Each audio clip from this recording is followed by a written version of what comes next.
Good day, folks. This is Eric Rollins, the Constitutionalist, here on 1550 KXEX, the best talk in town. Today I'm joined by a friend, Fernando Banuelos. Got your last name right? You got that right. That first time you were on, it was a little off. Yeah, the first time I think it was Fernando Banuelos. You said it right. You said it like a Hispanic guy, Banuelos. Good. So you got that one right. And so we're going to be talking about a bunch of different stuff today. We're going to talk a lot about the Hispanic community because I think one of the keys to changing California is connecting with the Hispanic community. He is also running for city council for the little town of Parlier, but changing local is where change really happens. Local government is what determines what happens. They affect your life more than those upper levels. The upper levels are important too, but if you have a good local government, your day-to-day life and the things that happen and how your community runs are going to be better. You can somewhat say that as you go up each level, but not quite as much. They're not quite as important to your day-to-day life. Before I actually let you jump on, I have one announcement. This one's local, so I know some of my people aren't local. This is in Fresno County. FresnoRepublicanWomen.org. They're having their annual dinner. It's October 1st. It's $75. It's in Fresno, so October 1st, 2024. Fresno Republican Women. And the guest speaker is Steve Hilton. I like Steve Hilton. Kind of libertarian, great speaker. He's making a lot of noise. I'm hoping that means he's running for governor and he's just not telling us yet. Also, Pastor Franklin will be there speaking, and then Diane Pierce will also be there speaking. Should be a fun evening. Hope I see some of you there. So October 1st, 2024, FresnoRepublicanWomen.org. Well, with that out of the way, because I promised a friend I would take care of that. Welcome. Thank you. So you live in a small town. What's Parlier like, just for people to have a sense? Well, Parlier has a population of 16,000 people. The average income is $34,000. And the school system, again, I think has like 450 graduates from seniors. I believe the city's been there for about 120 years. It was founded by Mr. Parlier. And I met his, believe his nephew. I was 12 years old, throwing the paper. And then he had a house, and and Mr. Parlier signed the receipt and stuff like that. So, and again, I did meet Mr. Parlier, but the nephew. And I did meet the families about a couple of years ago. The founders of Parlier, which is French, which is actually Parlier, something like that. I can't say that in French. And again, it has a high school. It's small, a very tight-knit community. What's the primary industry in Parlier?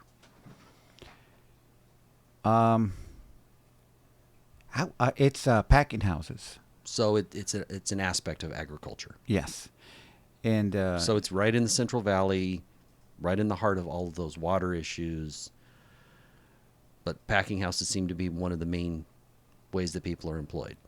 Yeah, in fact, so that's somewhat seasonal, isn't it? Oh yeah. In fact, when I was small, I used to work in a packing house. I was about 16 years old, and so back then there was packing houses for fruits and plums and peaches. There wasn't packing for the grapes. So now we have faller packing. I think they have oranges and so on. And then we have other packing houses there. A little bit of manufacturing. Okay. So clearly that means that while it's 16,000 people, it's still a rural community that serves agriculture around it mostly. Yes. Mostly. I get there would be exceptions and people that work in other places and things like that. In fact, we do have in Spanish we call it el campito. We have a little camp, and a lot of the back in the 70s, a lot of the people that came over to work in the fields, they came from Texas. They came from like Monterrey and So you like know. the Bracero program, and they traveled around the country. No, but their program is a little bit different. It's where the government allowed people from Mexico to come in, and they're set in, like different camps, but a little bit different. This one right here is a migration. Okay. So they were migrate to probably about 600 people to El Campito, and it's all paid by the government. And they'll stay for about 5 or 6 months, and I believe it's rent free. And then they'll work in the field, and then from there, they'll probably go like to Oregon and to Idaho for the potatoes and to pick the cherries and so on. Okay. What is the demographics of your town?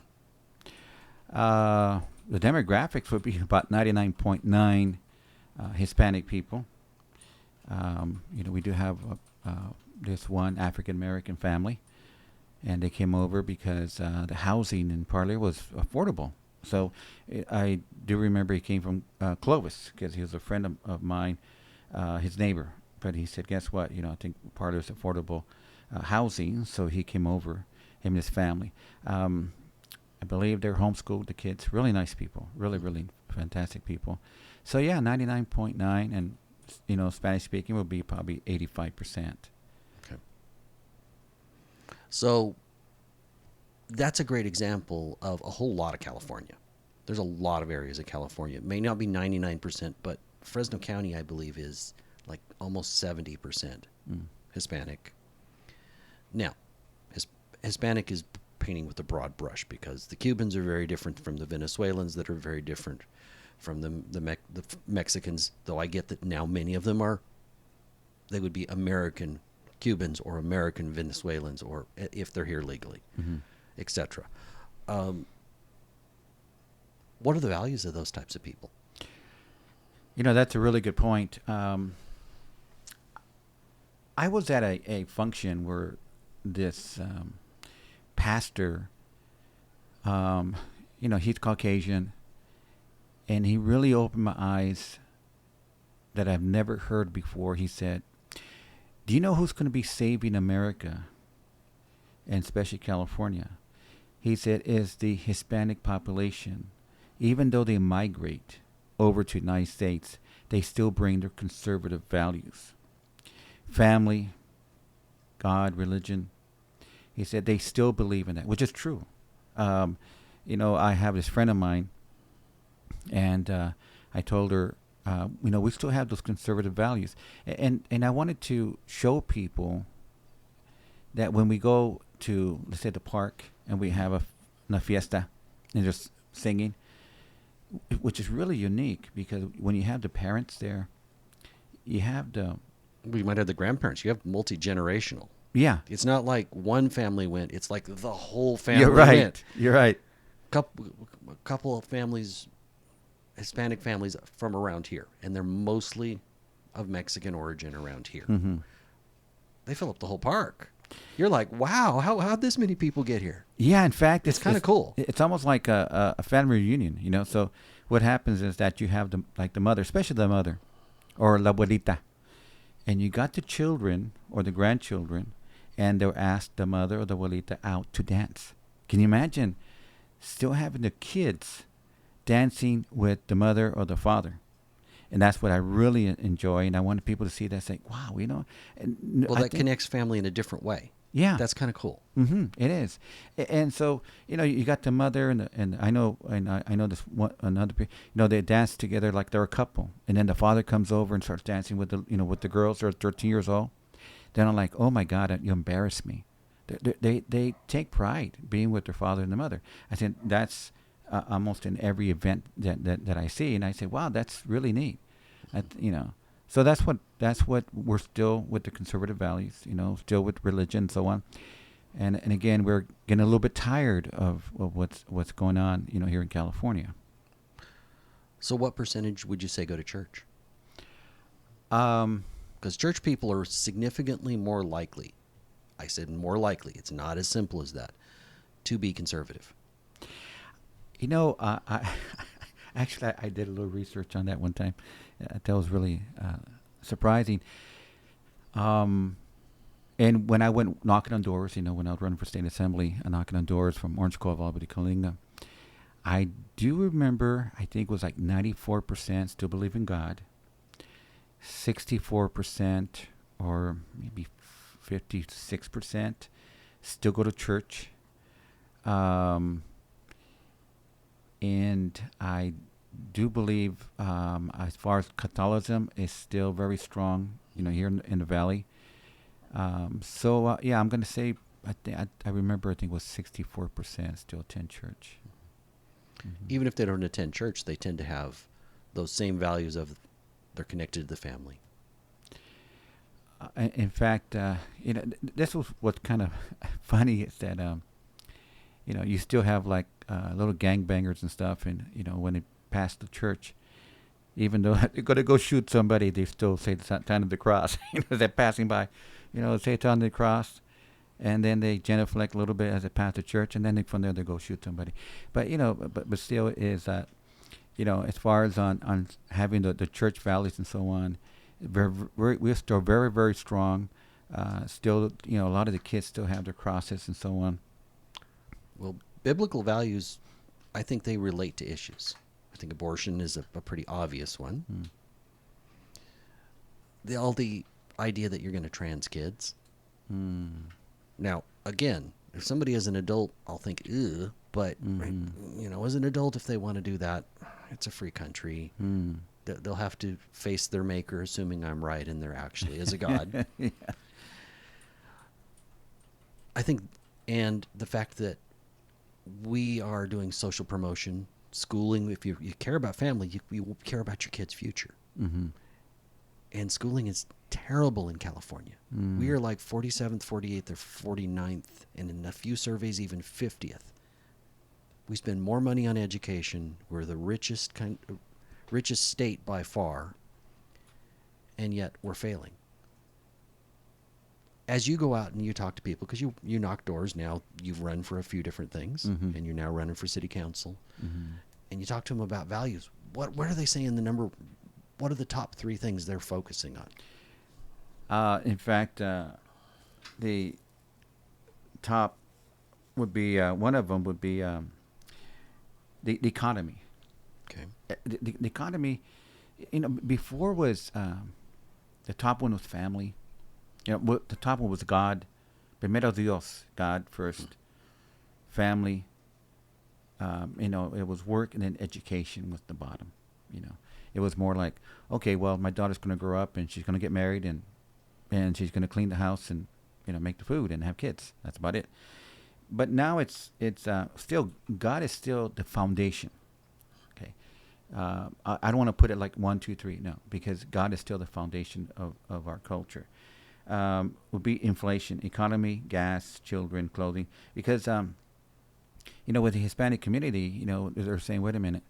For those that work in the field and so on, they're like, okay, still the wages are still not equal or surpasses the economy. Right, they're not keeping up with inflation. No. So their money, even though they're making a little more than they were 4 years ago, inflation's gone up more than their wages. What happened was that when the government told the farm workers, you can't work more than 40 hours.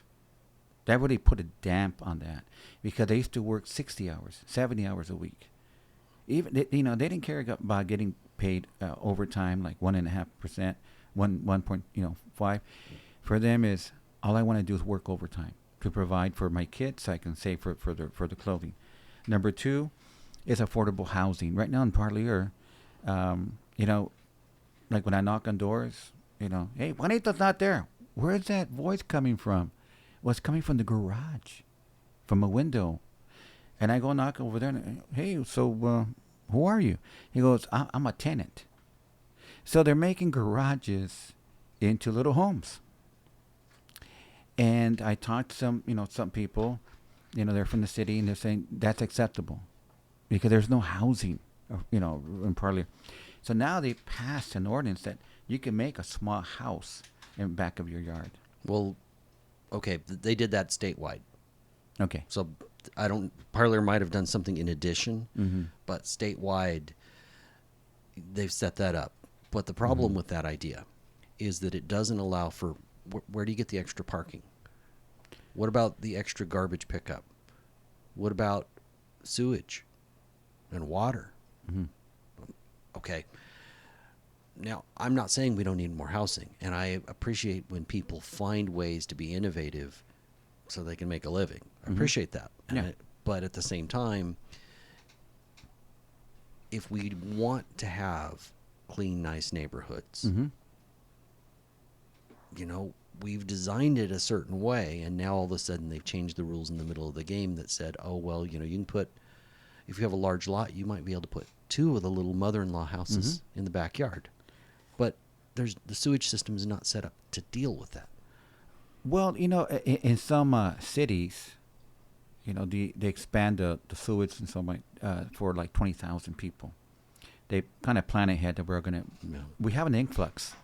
For example, we can have 16,000 people registered, but yet when the Campito comes in and the migrants, it could be 20,000 people. As far as on the cars on the streets, yes, that's a nuisance. We talked about that last time at the council. And, where there used to be, maybe 10 cars throughout the street. Now we got maybe 25. And instead of parking in front of your house, now you got to park away. You got to park like a block away, or in front of somebody else's house. Exactly right. Which is where the fight comes in. Yes. Yeah. No. You're right. In fact, I remember they were talking about this. One neighbor was saying, but he's parking in front of my yard, and you can't even see my yard anymore. They have really nice yards, and now you have cars covering up their yards. And in some areas, you have the cars on top of the yards. Mm-hmm. So that's what the city says. Wait a minute, you can't have your car on top of the yard. Well, wait a minute, there is no parking. I can't park. And that's where the problem comes in. So where I live at, there was no cars. Everybody parked in their own little park. It's in the older neighborhood. And now we can see 5 or 6 cars, extra cars. We're not going to get through this part of the conversation, I think, before the break. Okay. We will have to take it to the other side of the break. Sure. But as we look at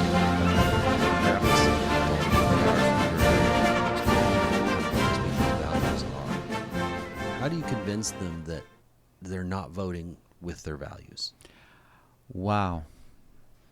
Okay. That's a great question. Okay. This is what I start with people. We have to have a common foundation first. I would ask them, do you believe in God? Yes, I do. Do you believe that the Bible is the Word of God? Yes, I do. Okay, that's a foundation right there.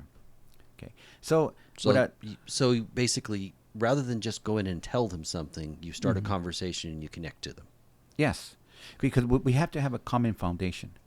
If we don't have if they say, I don't believe in God, I don't care, well, then there's nothing to talk about.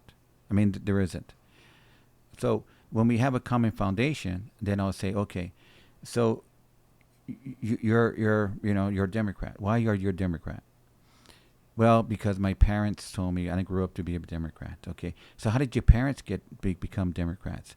Oh, because if they got the green card, there's tables outside when they're at the Council Mexicano, and then from there they'll go. There's like 3 tables for Democrats, and then there's a table.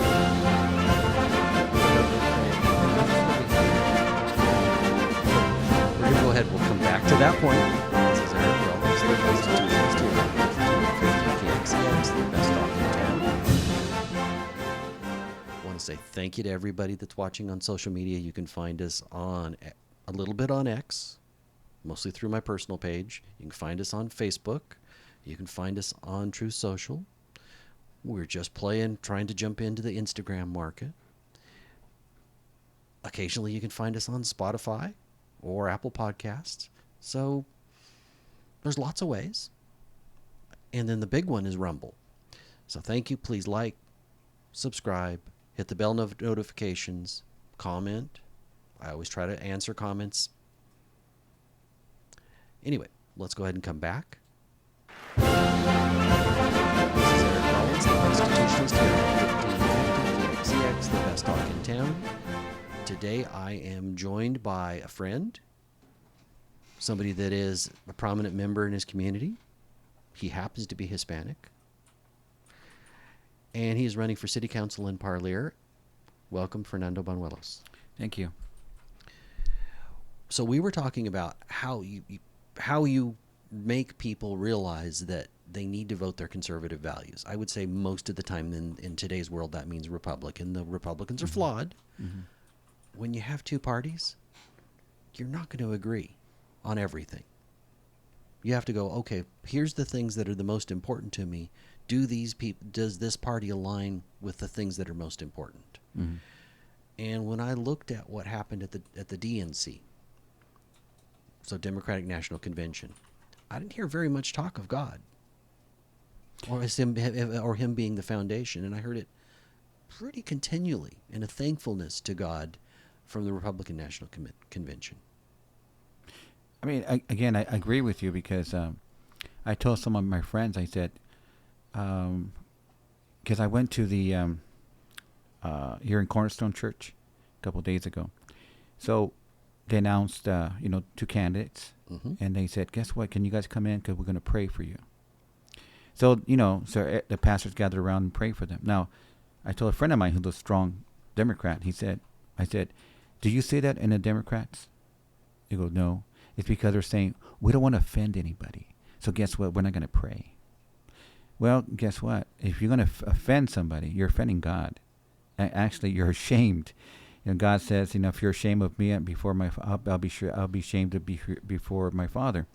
So, with the Hispanic people, I always tell them, will you support a person that's against your God? They go, no. Will you support a person that believes in abortion? They go, no.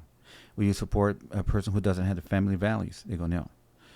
How I'm confused because Ana Caballero, Arambola, Juan Arambula, their policies, they might say something good, but their policies are anti-family, and all in on abortion and all in on LGBTQ. And again, we're not necessarily talking about the adult level of LGBTQ. We're talking about kids. Yeah.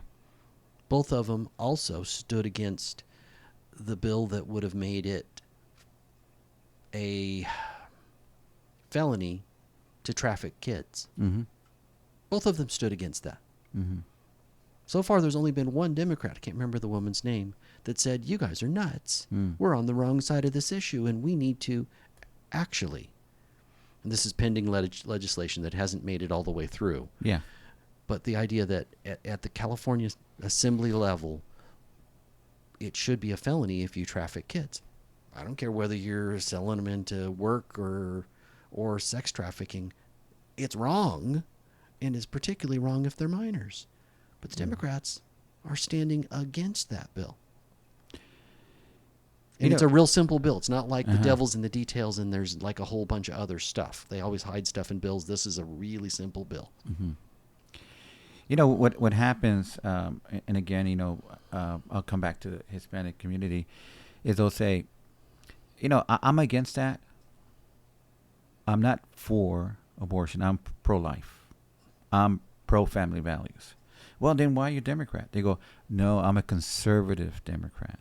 In today's world, that's almost an oxymoron. It because is. all of the electeds don't seem to be conservative Democrats. I believe that I have friends, you have friends that are conservative Democrats. But the electeds don't seem to be that anymore. No, in fact, I think the elective Democrats, they have to side according to the doctrine of the Democratic Party.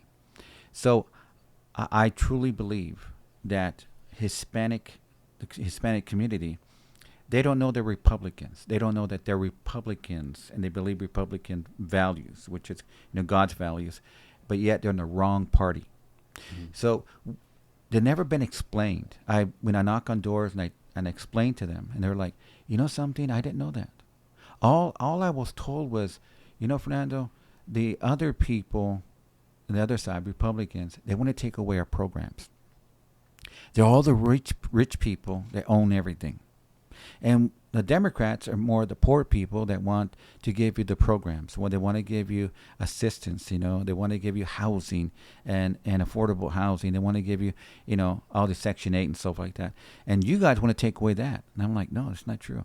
So when they say conservative Democrats, that's what they mean. They want to have the help from the government and yet stay in the mainstream with the church.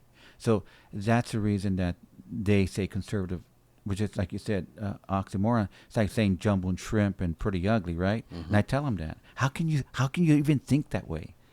And I said, you are a Republican. You just don't know it. You just don't know it. Exactly, right? And I'll tell you one thing. When I talk to them, and they'll say, Fernando, we didn't know that. Is there a way you can give us a talk? I said, sure. They go, how many people can you get? 20. Okay. So as I I'm trying to find a place in Parlier, but there's no place in Parlier really. If anybody's hearing me out there and you're from Parlier, man, if I can find a place, I can fill it up with a bunch of people and tell them the truth. But I've gone to the churches. There's no, some are my 501c. Fernando, they're going to take it away. So I've gone to different places. I can't find a place. But imagine we talk about people working, out in the fields. Guess what? The fruit right now in the Hispanic community, it's ready to be picked immensely.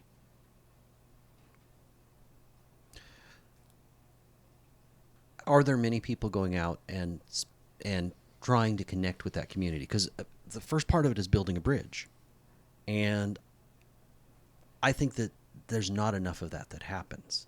Are there people helping you do that? I know of one group that is doing some, Republican Hispanic National Assembly. Mm-hmm. Or yeah, I got that right. RNHA. RNHA.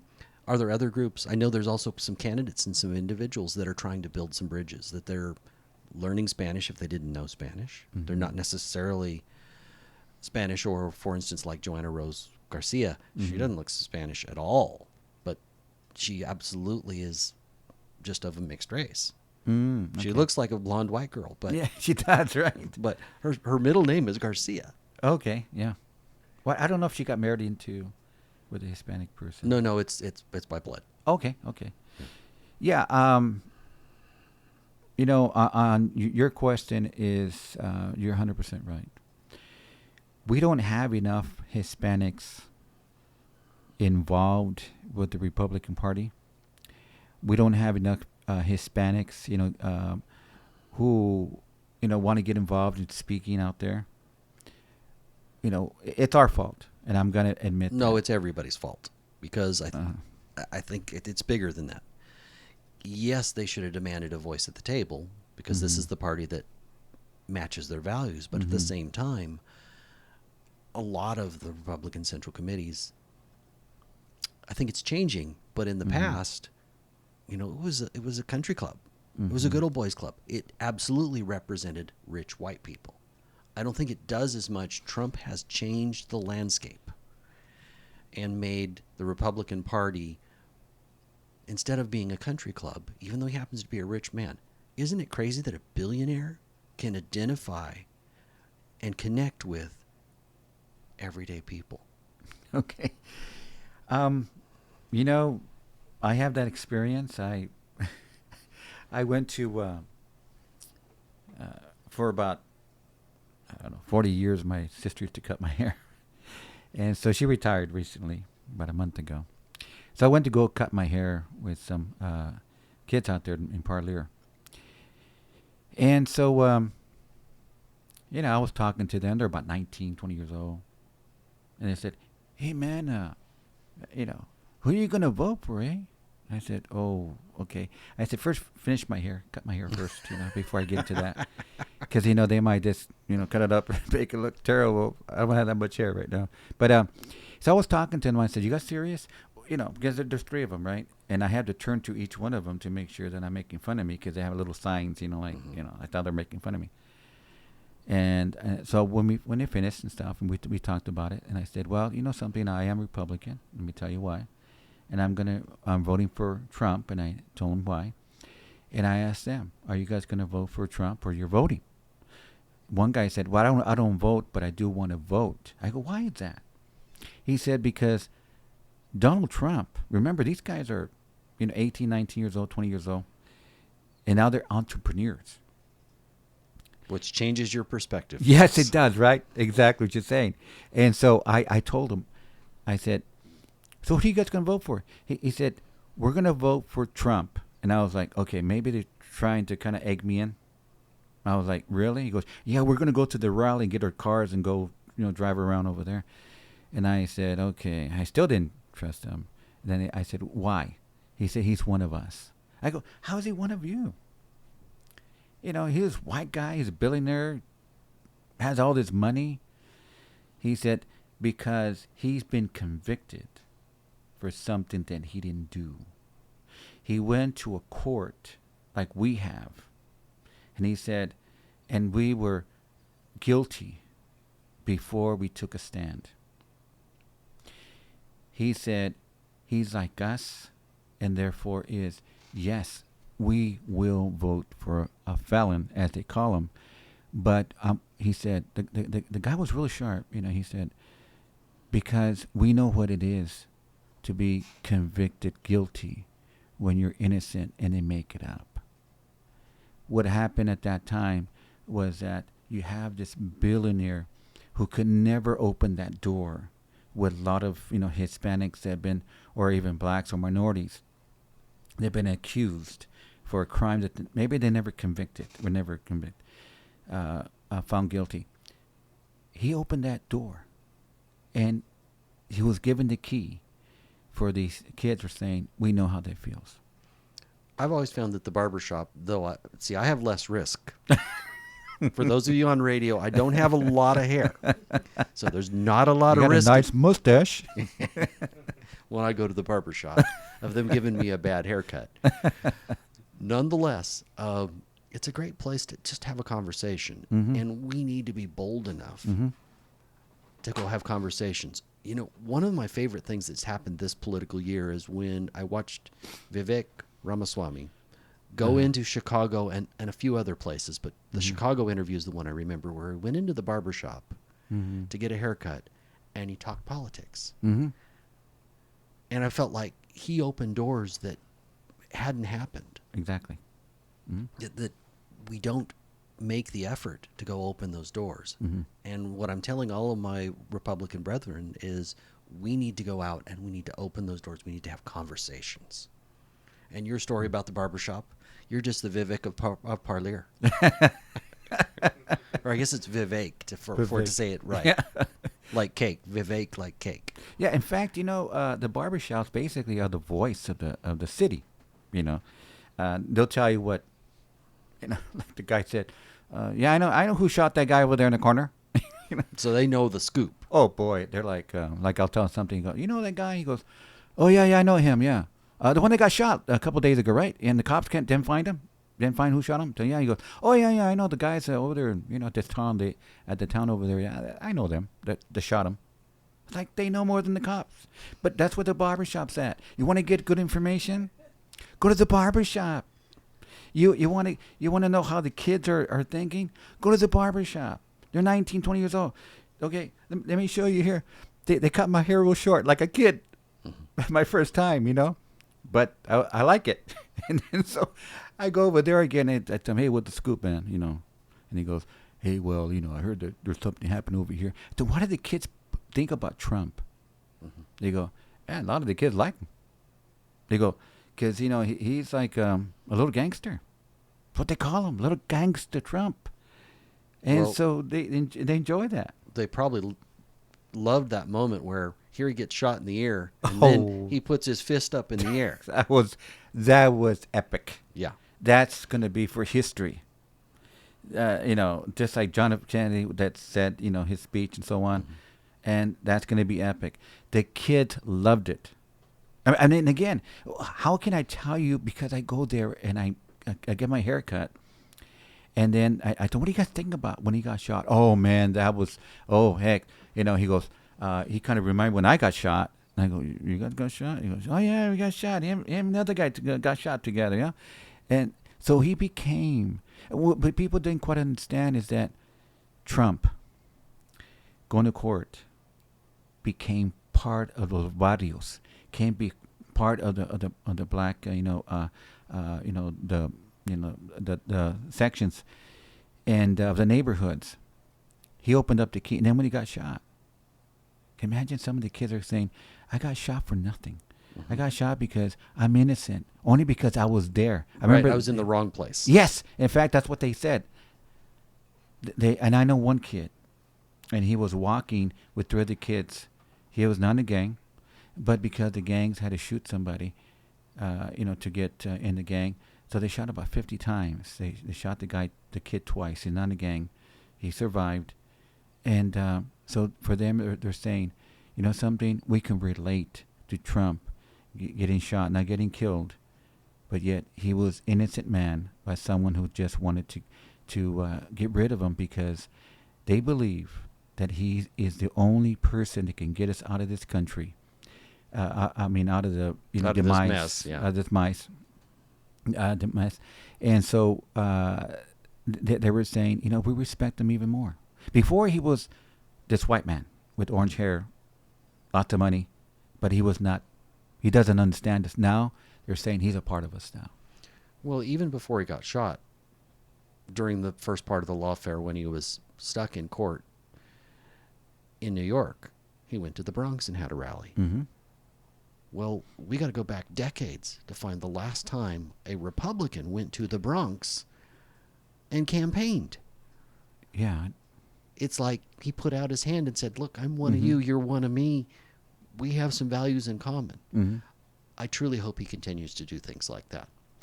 Ocasio-Cortez, she said, probably he might get only 5 people in the Bronx. He got thousands of people. Right. The most beautiful thing is that when that pastor came in, I think he was Cuban. Oh, yes. Oh. The guy with the cowboy hat. Yes, he was Cuban. And then with his strong beliefs and his strong, accent, tenemos que hacer esto. We got to do this for the Bronx, He was strong, and I really believe because of him, there was so many people were pulled into Trump and saying, guess what? He's one of us. Because he came to the Bronx. Now, I'm just going to say something about people that are running right now. People that are running right now, when you listen to, here with us, is a lot of you don't go into los barrios. A lot of you don't go to West Side, and to say, guess what? I'm one of you, and I feel for you. But they don't. They're not like Trump gave a great example. He goes, I'm going to go there into the Bronx that nobody wants to go. But I'm going to go there to show you that, guess what, I'm one of you. Well, once again, he's leading the way and shifting the value and the focus of the Republican Party. Yes. It needs to be for all of the people. And when they were more of a elitist blue blood party, they ignored a whole lot of the country. Now, the elitist blue blood are the Democrats. You know that they raise more money? Mm-hmm. Do you know that they're much more likely to be the extremely college educated? That not only do they raise more money, but Hollywood's for them. Mm-hmm. So they're supposedly the cool party. Yeah. Well, if you're a rebel in today's world, I think you got to be a Republican. Yeah. And that's slowly shifting. Yeah. In fact, I'm sorry. Go ahead and make your point, and we've got to go to break. Okay, because of Republicans is that they have to become Democrats. Go to the clinics, go to the schools, go to the poor areas, and go to the food, pick up food and help with the food. That's what we're doing. This is Eric Rollins, the Constitutionalist here on 1550 XCX, the best talk in town. So, my last segment, I always try to focus on the positive. Let's start off with the story about you giving out food. Let's go ahead and come back. This is Eric Rollins, Constitutionalist here on 1550 XCX, the best talk in town. I am joined by Parlier candidate for City Council, Fernando Banuelos. Welcome. Thank you. One of the things you did to connect to the community, and I thought this was an amazing idea, was as a conservative, you went out and you gave out food and you talked to people. Tell me a little bit about that story, because that was pretty cool. Well, thank you. Yeah, if we want to connect to, to people themselves and find out about stories, about their situations. About a year ago, I was really involved into giving out food, which was Fresno and Shafter, and it was Porterfield and some other ones. For them to see you that you care about the community, you care about the families. If you talk about it and do nothing, Doesn't mean anything. doesn't mean anything, right? And so, and people, we had some other candidates, a lot of people from Constitutional California, from Kingsburg, and so on. That's where we're from, both you and I. And what a great group. And so we were out there, giving away food, which, a lot of people seen it. But more than that, people became real. So we talked to different kind of people, and we had some people also going for Congress. Mm-hmm. Remember, David was there. And so I think it's really important that people participate and people see you, that you're helping the community in those areas. So, yeah, for me it was really important for that. I got a heat stroke the last time, and I was in bed for about 2-3 weeks. Ooh. So, yeah, it was a little bit hot that time. I want to focus a little bit more on your run for city council. Now, Mhm. you've run for mayor and you're well known in your community. Mm-hmm. I know there's a lot of problems in your community, and we could spend Yeah. probably 4 or 5 hours going through the problems. Mm-hmm. Instead, I want to focus on what is your vision for Parlier? What do you want it to be? Why are you the right guy to fix it? Number one is that, I'm going to give you a quick story here, and you know me. You're based on stories. Yes. I had to teach over in Kerman. They go, Mr. Banuelos, isn't that your 550 stories already? I thought, yeah, I'm getting there. I got more than that. My mother passed away in last year in December 22nd, 23rd. And it was a beautiful, special gift that she gave me. It was nothing immaterial, but something intrinsic. And she, in her deathbed, 2 days before she passed away, she said, Mijo, give me your hands. And she was laying down. She only had 2 more days to live, and I didn't know that. But she barely can talk, and then she kissed both my hands. And she said, I told her no, because that's the highest honor anybody can give. And she said, no, Mijo, I want to thank you for taking care of me and to love me. And I said, Mom, no, I kiss your hands. And she said, no. She gave me the highest honor, and then she got my head, and she kissed my forehead. That's a blessing. I want to take the same honor and blessing to the citizens of Parlier. By doing that is how I'm gonna be different. It's because I'm accountable now to my family and to everybody else. What I really want to do, make a big difference in Parlier, is to have an open mind, to go and think big. And how I'm going to want to think big is to go to these big companies, either in the East Coast or whatever, and just like San Jose. And San Jose was also kind of deteriorating at one time. Mm-hmm. So what they did, they went to the East Coast and talked to some engineers and so on. They said, hey, guess what? We got a piece of land over here. We can, make a manufacturing. So they got into technology. As a city council member, I want to take that same ideology, ideas, is to talk to San Jose or wherever, and then talk to them and saying, we'd like to be the hub, the Central Valley for technology. And to tell them, guess what? We have a lot of land, and we got a lot of cheap labor, and we can help you with maybe no taxes for a whole year if you put over here. I want to expand further into the future. By doing this, we start to change the scope of the direction of Parlier. Right now, Parlier, and again, I don't mean to put nobody down or whatever. I know Parlier for all my life, and I know that they helped always the poor. They brought in self-help housing. It was low income on apartments. We need to branch out of that.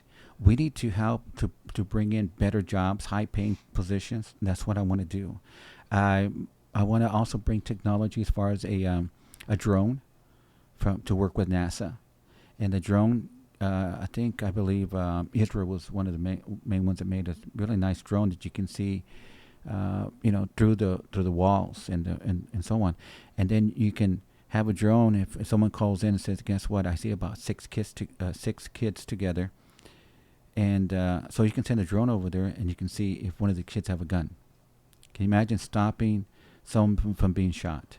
So you want policing to kind of go to the next level. Yes. I'm a little torn on that. I understand why you would want it. I also worry a little bit about infringing upon others' liberty, but when you have a gang problem, you have to face it. Maybe you reevaluate after the gang problem's taken care of. Well, I was brought up with that situation before. They call it Big Brother, and I said Big Brother happened like 30 years ago. And I said, right now, the government knows everything about you. I'm not going to say who, but is in special operations, and they were saying, you think Facebook? He goes, you think Facebook? You can find everything about Facebook about somebody. He goes, that's nothing. He goes, we had the capacity to know everything about that person, what they do, what they're buying, and so on. He goes, it's scary. So, I'm not talking about the public who does good. I'm talking about those kids who want to do bad, who want to kill somebody. We did have a big raid. About 700 cops came to Kingsbury, Parlier, and Reedley. They stopped about 4 or 5 kids murdering other kids. They stopped that. So tackling crime is going to be one of your big priorities. Yeah, before it starts. We have to do that.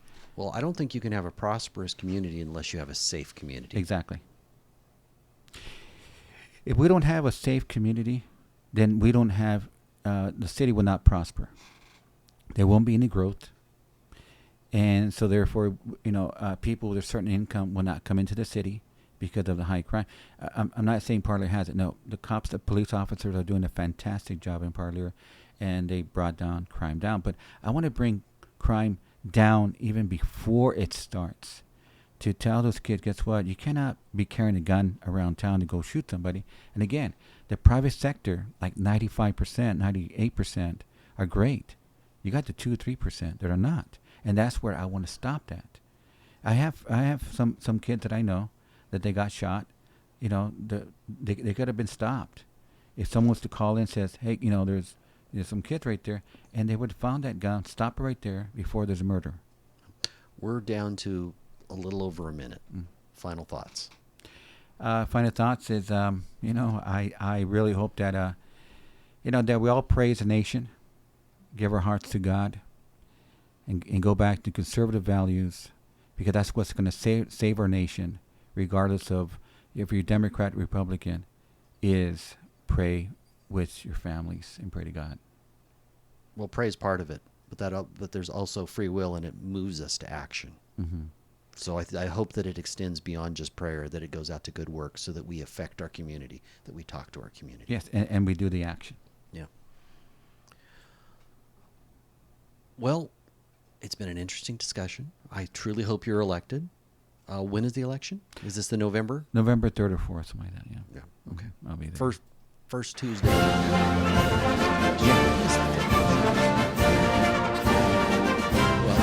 thank you for this time. Thank you for inviting me.